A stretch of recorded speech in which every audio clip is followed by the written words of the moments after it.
सो hi everyone, इस video में बात करेंगे कैंडल स्टिक के बारे में। ठीक है, कैंडल स्टिक को कैसे एनालाइज करते हैं, कैंडल स्टिक का इंपॉर्टेंट पॉइंट क्या होता है और कैंडल स्टिक को समझते हैं as a point of buyer and sellers. ठीक है, तो पहले बेसिक्स ऑफ कैंडल स्टिक समझ लेते हैं कि कैंडल स्टिक में दिखता क्या है। तो हमारे पास दो कैंडल स्टिक होता है। ठीक है, एक होता है रेड वाला। ठीक है, एक होता है हमारा रेड वाला कैंडल स्टिक और एक होता है ग्रीन कैंडल स्टिक। ठीक है, एक होता है हमारा ग्रीन कैंडल स्टिक। ये दोनों में डिफरेंस क्या है? ठीक है, ये जो हमारा दो डंडी है, ठीक है, ये जो हमारा दो डंडी दिख रहा है, ठीक है, इसको हम बोलते हैं विक। इसको हम क्या बोलते हैं? Wick, WICK। ठीक है, इसको विक बोलते हैं। और ये जो है, और ये जो है, इसको हम बोलते हैं बॉडी। इसको हम क्या बोलते हैं? Body, body of candle. ठीक है, इसको हम बोलते हैं बॉडी ऑफ कैंडल। और ये दोनों क्या रिप्रेजेंट करता है? High and low. ये जो ऊपर वाला डंडा है वो रिप्रेजेंट करता है हाई ऑफ द, जो भी इंट्राडे में हाई लगा है। और ये जो है, ये जो नीचे है, ये बेसिकली लो बताता है कि इंट्राडे में क्या सबसे ज़्यादा लो क्या लगा है। ठीक है, तो हाई लो ये डिसाइड करता है।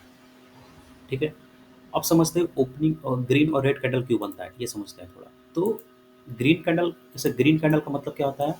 ठीक है, ग्रीन कैंडल का मतलब होता है कि ओपनिंग प्राइस नीचे है और क्लोजिंग प्राइस ऊपर है। ठीक है, वेयर एज रेड कैंडल का मतलब क्या होता है? रेड कैंडल का मतलब होता है कि ओपनिंग प्राइस ऊपर है, ठीक है, क्लोजिंग प्राइस नीचे है। ठीक है, इसका मतलब क्या हुआ कि ये बुलिश कैंडल है, ये बेरिश कैंडल है। ठीक है, इसका मतलब यहाँ क्या होगा? Closing price should be greater than opening price, और यहाँ पे opening price greater than closing price. इसका मतलब कि ये क्या है? बेरिश कैंडल है, ये निगेटिव कैंडल है। ठीक है, ये निगेटिव कैंडल है और ये बेसिकली क्या है? हमारा पॉजिटिव कैंडल। तो ये समझ यहाँ। ठीक है, ये है बेसिक्स ऑफ कैंडल स्टिक। तो मैं आपको समझाता हूँ, एक सिंपल से तरीका समझाता हूँ मैं।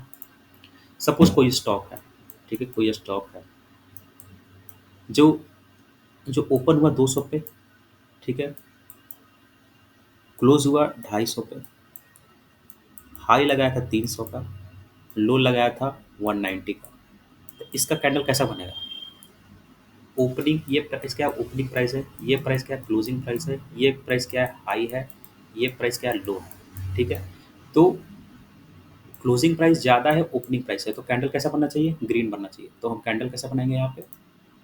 यहाँ पे कैंडल कैसा बनाएंगे हम? ग्रीन कैंडल बनाएंगे। ठीक है, ग्रीन कैंडल बनाएंगे जहाँ पे भी ओपनिंग प्राइस हमारा क्या है? यहाँ पे 200 का ओपनिंग प्राइस है, राइट।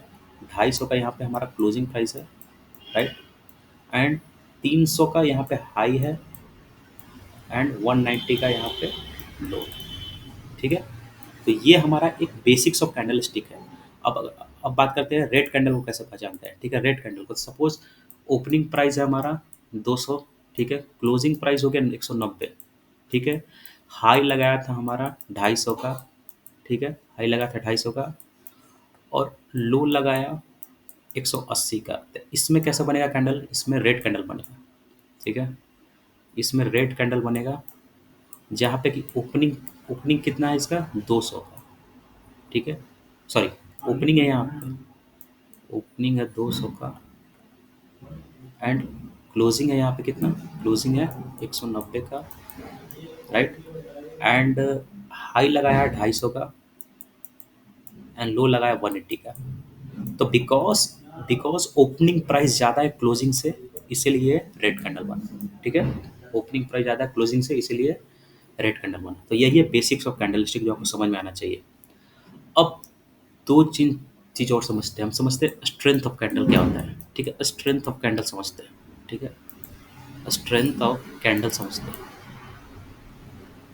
राइट। तो स्ट्रेंथ ऑफ कैंडल में आपको एक इम्पॉर्टेंट चीज समझना है, वो है कॉन्सेप्ट ऑफ विक। विक, ठीक है, कॉन्सेप्ट ऑफ विक आपको समझना है। ठीक है, तो यहाँ पे हम दो कैंडल लेते हैं, राइट। एक ये कैंडल है और एक ये कैंडल है। अब आप बताइए मुझे कि सबसे ज़्यादा स्ट्रेंथ कैंडल कौन सा है? विच इज़ मोर स्ट्रेंथ, इसमें सबसे ज़्यादा बायर है। ठीक है, किसमें सबसे ज़्यादा बायर, इसमें सबसे ज़्यादा बायर डोमिनेट कर रहा है। तो सबसे ज़्यादा बायर डोमिनेट किसमें कर रहा है? ये कैंडल में, क्योंकि इसका विक छोटा है। तो जिस कैंडल का विक छोटा होता है वो ज़्यादा स्ट्रॉन्ग कैंडल होता है, ठीक है। ऐसे ही अगर बेयरिश कैंडल हम देख लें, ठीक है, ऐसे अगर हम बेयरिश कैंडल देख लें यहाँ पे, एक सेकंड, ऐसे ही अगर हम बेयरिश कैंडल देख लें, ये एक बेयरिश कैंडल हो गया और एक बेयरिश कैंडल ये हो गया। कौन सा सबसे ज़्यादा स्ट्रॉन्ग बेयरिश कैंडल है? तो सबसे ज़्यादा स्ट्रॉन्ग बेयरिश कैंडल ये है। तो कॉन्सेप्ट क्या है? कॉन्सेप्ट ये है कि जितना वीक छोटा होगा, ठीक है, जितना वीक स्मॉल होगा, उतना ही ज़्यादा वो स्ट्रॉन्ग कैंडल होगा बाइंग और सेलिंग, ठीक है। और जितना ज़्यादा वीक बड़ा होगा, वीक जितना ज़्यादा लंबा होगा, ठीक है, उस कैंडल का स्ट्रेंथ उतना ही कम होगा, ठीक है, स्ट्रेंथ उतना ही क्या होगा, कम होगा, राइट। तो अभी अभी के लिए इतना ही, और नेक्स्ट वीडियो में बनाऊंगा कि स्ट्रेंथ क्यों कम हो जाता है, ठीक है, और इसका मतलब क्या होता है, ठीक है, इसका सिग्निफिकेंस क्या होगा as a buyer and seller, इसका क्या सिग्निफिकेंस है मैं आपको बताऊंगा नेक्स्ट वीडियो में, ठीक है। इसका मतलब क्या है और